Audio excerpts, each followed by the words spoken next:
This is Money Made Simple, the financial podcast that keeps it simple and gets to the point. Kia ora and welcome to Money Made Simple, brought to you by Simplicity. It's me and Liv.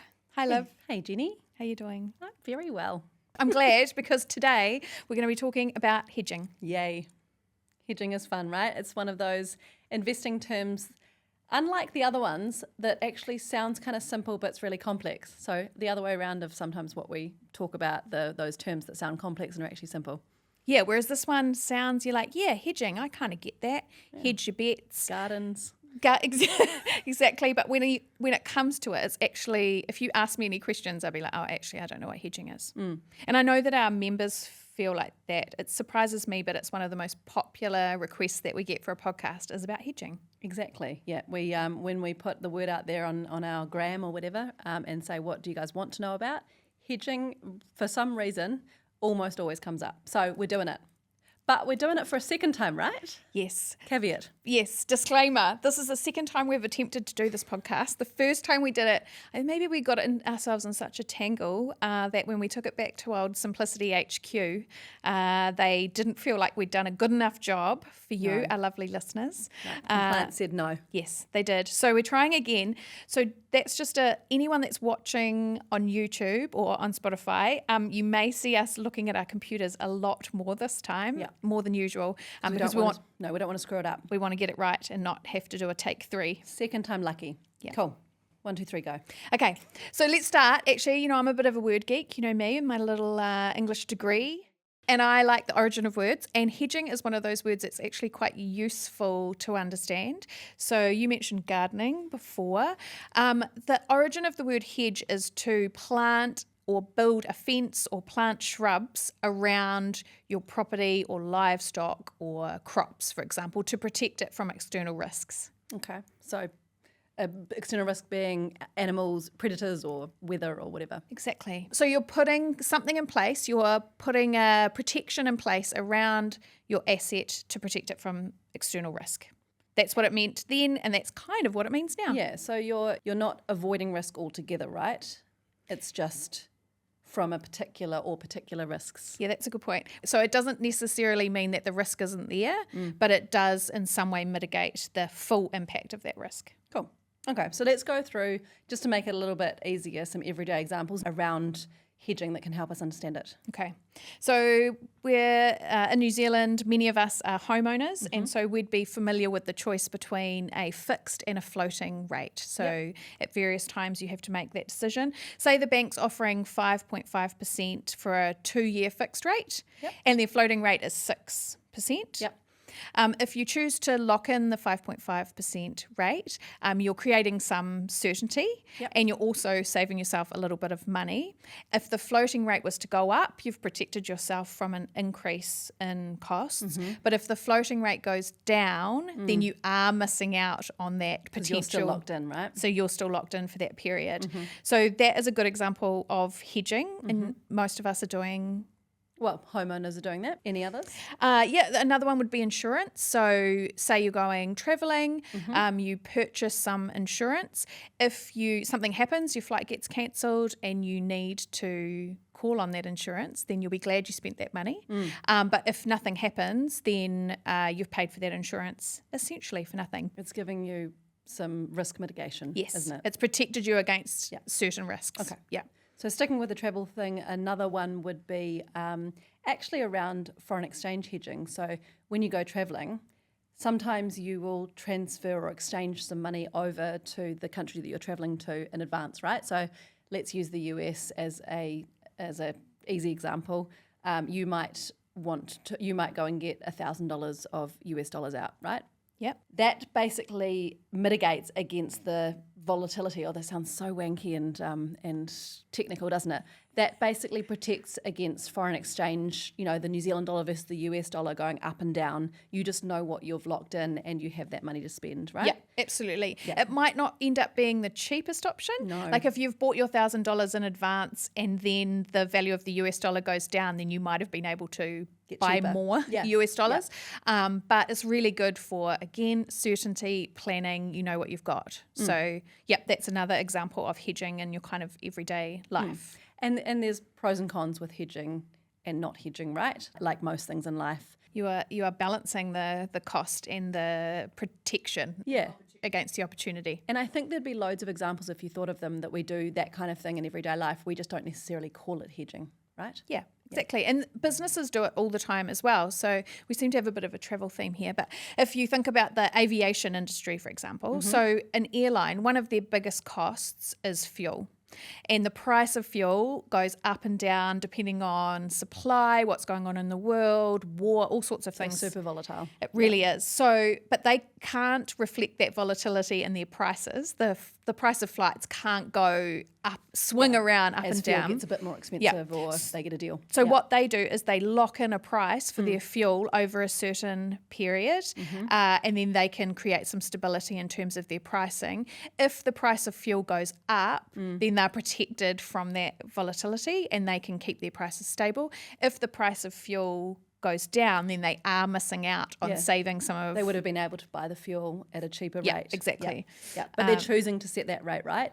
And like we talked about with the other examples, they're creating a bit of stability, but on a temporary basis. They can't lock in a rate to buy fuel forevermore, but they are creating that stability to be able to set their prices for a certain period of time. Yeah? Exactly. Yep. Okay. And that's kind of what hedging and investing is as well. So at its core, hedging is about protecting your investments from certain risks. And fund managers can do hedging in lots of different ways. So they can hedge against commodity price volatility, against changes in asset prices, and against foreign exchange rates. Oh, God. So it's a lot more complex than putting a hedge or a fence around your investment garden, right? It is a lot more complex than that. And we've spoken to lots of smart people back at the office about this, and it is really, really complex. It got us tied up in knots, didn't And it? to me, a little bit boring, to be honest. But I think that one of the hedging tools, which is currency hedging, it's interesting and it's really relevant to New Zealand investors, because for most of us, there's only so much we can invest in New Zealand, and a lot of our investments are going to be overseas. Because New Zealand's a tiny economy, right? Like in the great scheme of things, we are just a little drop in the ocean. So I think it's around 30% that's invested in New Zealand. Yeah, and that means that the value of 70% of your investment portfolio to some extent relies on those foreign exchange rates. Yeah, so the money that's being invested from New Zealanders has to be exchanged into that foreign currency, right? To then be invested. So if you buy, for example, we'll stick with our American USD, if you are buying US shares, you are buying in American dollars. Right. Yeah. But you are a New Zealand investor and you are saving and spending in New Zealand dollars. Yeah. Yeah. Okay, cool. Yeah. And so there are two things that drive your returns. One of them is just how the investment performs itself. A company and that share. Dividends. So performance related, how things are going. And the other is the exchange rate between the New Zealand dollar and whatever currency you have invested in. So whether that be US like you were talking about, or the UK, or Yeah.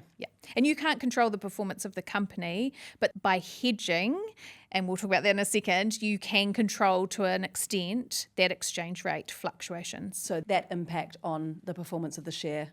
Okay. And that flows through into unit pricing, right? Like what we call unit pricing, the value of a unit in a fund, because the value of your investment changes as the exchange rates move up and down between the countries, say between New Zealand and whatever country that your fund is investing in. Yeah, exactly. Yes, that's exactly how it works. So to try and mitigate some of those fluctuations of our investments that are offshore, hedging is to lock in an exchange rate. So we call those foreign exchange future contracts. Nice. I've said that the wrong way around so many times. Good to get it right. And what that means is that we agree that the New Zealand dollar is worth so much US dollar or whatever country, but the US is obviously one of the biggest markets. So they're locking in an exchange rate between the NZD and the USD for a certain period of time, usually about 30 days. So that contract, that foreign exchange future contract, will be, for example, for 30 days. Yeah, and then you how long that renegotiate rate's it set. at the end every time. Yeah. I think that we should look at a simple example, because you can say that and probably ties people in knots anyway. So I know we invest in all the different currencies. We've talked about the US dollar. Let's stick with that. it's obviously the biggest share market in the world and makes the maths easier. So It does make the maths a lot easier. So when you buy US shares, they are priced in US dollars. But as a Kiwi investor, you are spending and saving in New Zealand dollars. So hedging doesn't change the fact that you own these US shares, but it locks in the exchange rate so you know what that US share is worth in New Zealand dollars. So that means that your returns aren't going up and down and being volatile as a result of the exchange rate. So it controls for that variable for a period of time, right? Yeah. And avoids surprises. Those surprises. Yes, so we don't actually avoid all surprises. It doesn't just iron out volatility, right? Not at all. It just irons out the fluctuations between the exchange rates. Yeah. So there's other things at play, like the performance of the company, like we talked about before, wider industry stuff. So, when something happens to the tech industry or politics, like we talked about earlier, Or conflict or any of those things. they would affect the value of your investment. You are just controlling for this one variable, which is foreign exchange rates on your investment if you are hedged. Yes. So if you're unhedged, when the New Zealand dollar falls, your US investment is actually going to go up in value. Why? That doesn't sound sensical, right?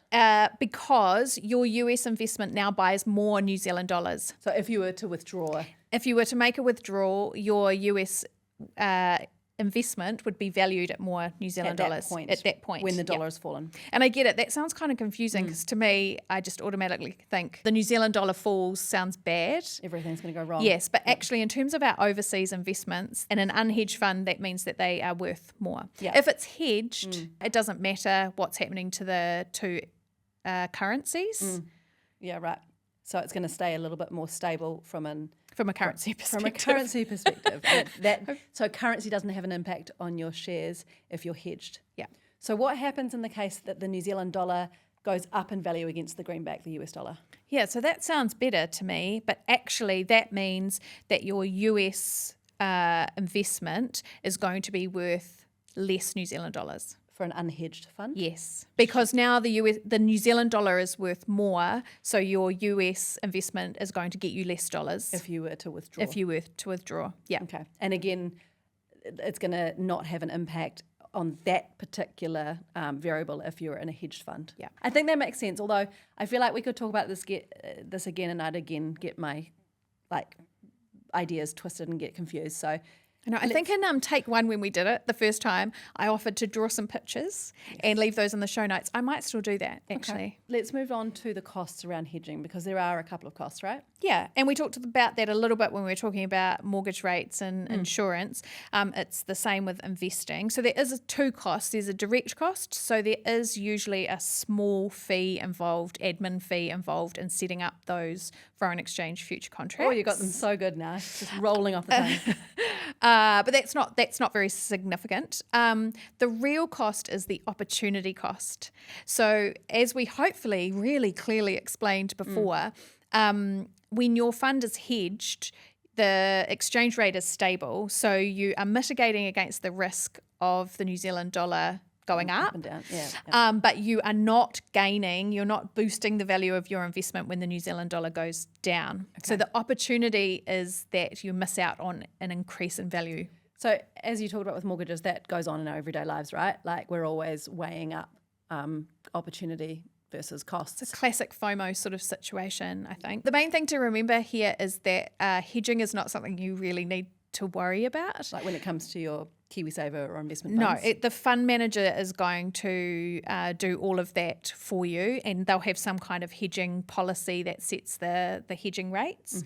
At Simplicity, we take, like with most things, a fairly passive approach. Yeah. So we're looking across the market. What does everybody else do? What's the industry standard? And that's what we do. So we hedge 50% on our global shares.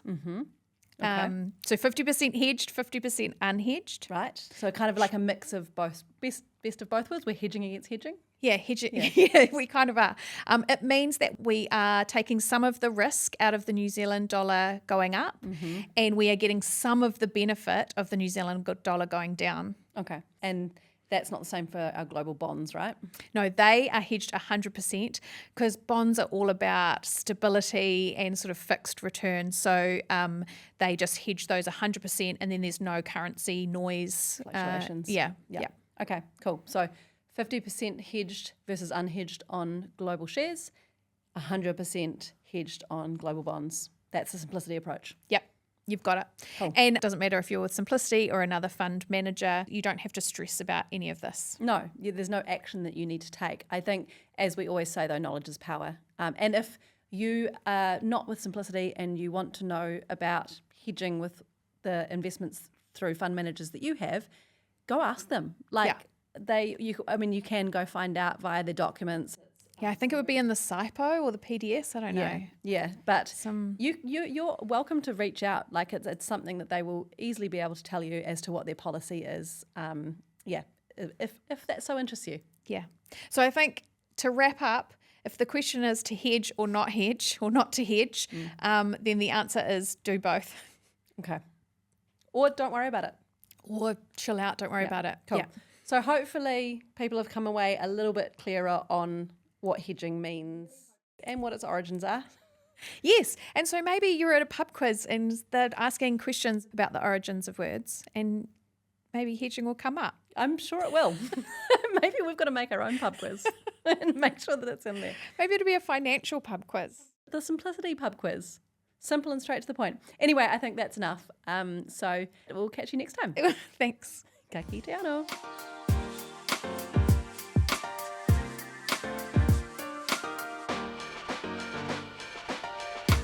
This podcast contains personal opinions and is intended to provide educational information only. It doesn't relate to your particular financial situation or goals and is not financial advice or recommendations.